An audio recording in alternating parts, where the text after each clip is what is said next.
bukan bukti.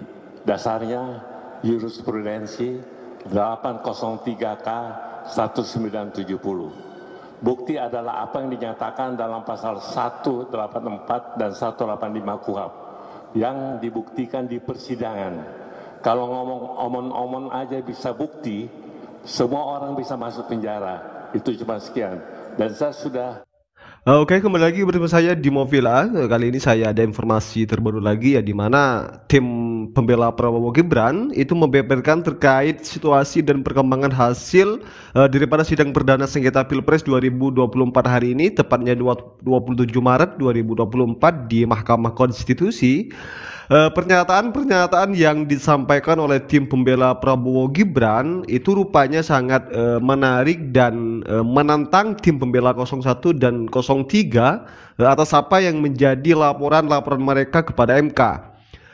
Tim pembela 02 bukannya malah khawatir atas sidang perdana sengketa Pilpres kali ini, tetapi malah menantang segala bentuk bukti yang harus dipersiapkan oleh tim 01 dan 03. Nah, di sini saya punya beberapa statement daripada tim pembela 02 terkait dengan hasil sidang sengketa Pilpres 2024 hari ini pada 27 Maret 2024. Seperti apa penjelasannya? Mari kita simak bersama ya. Ya, terima kasih teman-teman wartawan. Mari kita simak bersama. Apa yang dikatakan oleh Prof. Yusril, saya pikir itu adalah satu fakta dan itu benar disampaikan Pak Yusril. Perkara ini hanyalah merupakan penggiringan opini masyarakat.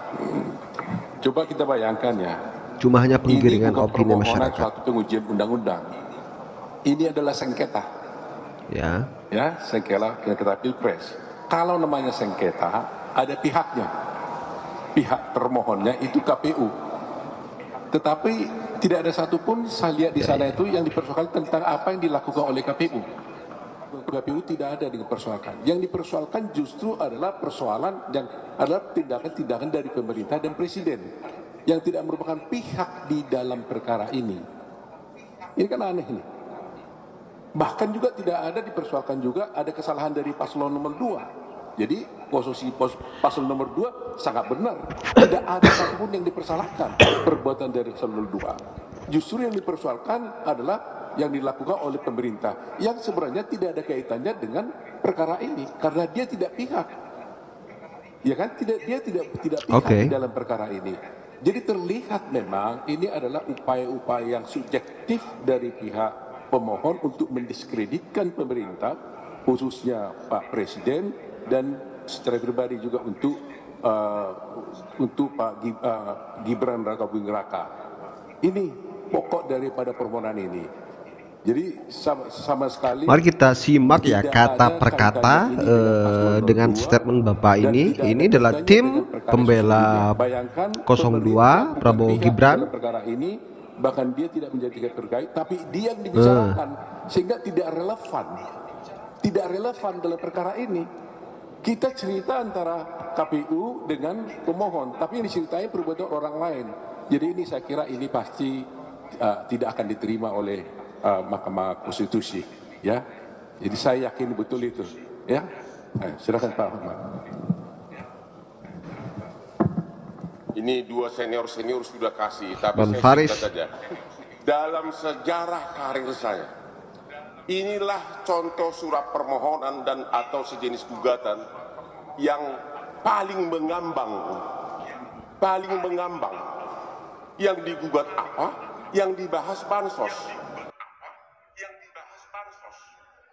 90% isi dari permohonan itu adalah tentang bansos. Dan itu bisa dijawab dengan satu kalimat. Bansos itu adalah sah sesuai dengan peraturan. Dan MK tidak punya kewenangan menilai bansos. Jadi permohonan dari 01 ini sebenarnya cukup dijawab oleh satu paragraf. Satu paragraf aja. Iya. Karena yang lainnya hanya ngoceh-ngocehan. Ngoceh sana sini, ngoceh sana sini. Ya. Hanya satu. Bansos itu adalah sah sesuai dengan undang-undang, karena kalau tidak sah KPK udah turun. Iya, betul. Ya, 90% surat permohonan itu memakai alasan bansos. Jawabannya hanya satu, bansos adalah sah, dan oleh karenanya jawaban kamu permohonan kanya ngoceh lagi, ngoceh dan cengeng. Udah.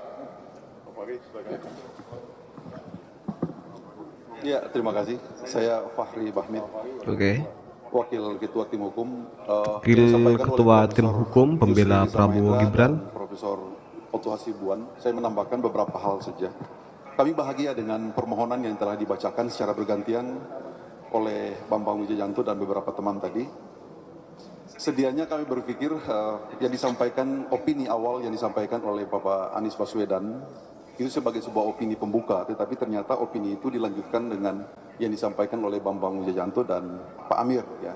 Sehingga kami bahagia sekali bahwa memang permohonannya dengan format dan model yang demikian itu, dan insya Allah kami akan telah menyusun argumentasi untuk menyampaikan bantahan-bantahannya.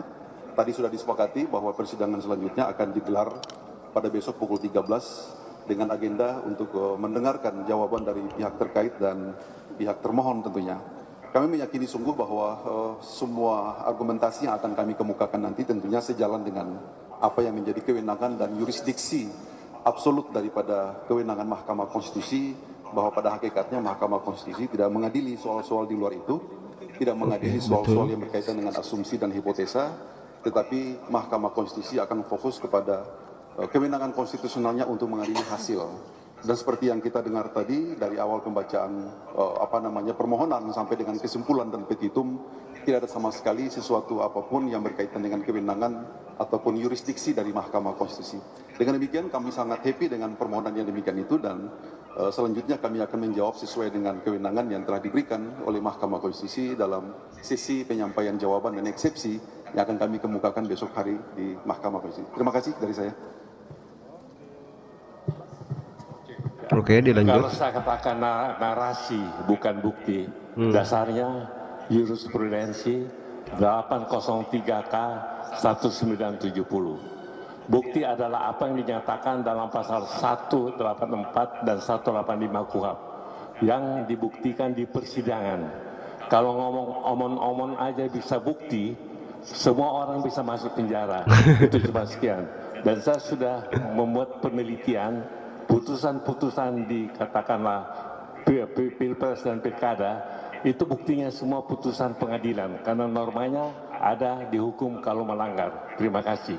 Ini simpel, padat, dan luar biasa. Baik, jadi kami sudah memberikan pendapat, ya. Pada intinya yang paling pokok pada pendapat saya adalah sidang ini adalah sidang PHPU. Ya. Permohonan perselisihan hasil pemilihan umum. Jadi yang diatur di dalam peraturan Mahkamah Konstitusi itu pemohon harus mengatakan ini hasil KPU, ini nggak benar, yang benar itu ini hasil kami. Tapi itu tidak ada di dalam permohonan ini. Demikian. Terima kasih banyak. Artinya tim kuasa hukum 01 itu cuma hanya lebih kepada asumsi, lebih kepada narasi daripada bukti-bukti yang diminta oleh tim 02 tentang kecurangan yang dituding dan yang dituduhkan kepada 02 Ya, untuk memanipulasi angka yang sudah dibacakan oleh Ketua KPU Hashim Asy'ari. Mereka sebagai saksi, saya kira lebih baik Mahkamah Konstitusi yang memanggil mereka. Mahkamah Konstitusi kan berwenang untuk memanggil siapa saja untuk memberikan keterangan dalam persidangan ini. Jadi sebenarnya pokok persoalan yang menjadi termohonnya itu kan adalah KPU. Kami ini pihak terkait yang membela kepentingan Pak Prabowo dan Pak Gibran. Betul. Jadi kami pun sebenarnya tidak ingin terlalu banyak melibatkan pemerintah di dalam perkara ini. Saya rasa mungkin hanya ini saja ya terkait dengan penjelasan Prof. Yusril dan teman-temannya terkait dengan hasil sidang perdana sengketa Pilpres 2024 kali ini, di mana tim kubu 01 itu cuma hanya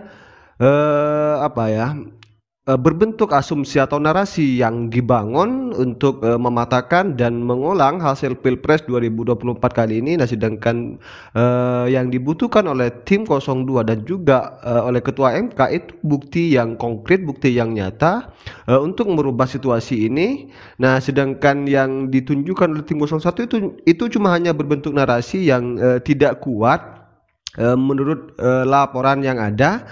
Ya, seperti apa komentar kalian terkait dengan hasil sidang perdana sengketa Pilpres kali ini? Tulis di kolom komentar ya, dan salam demokrasi.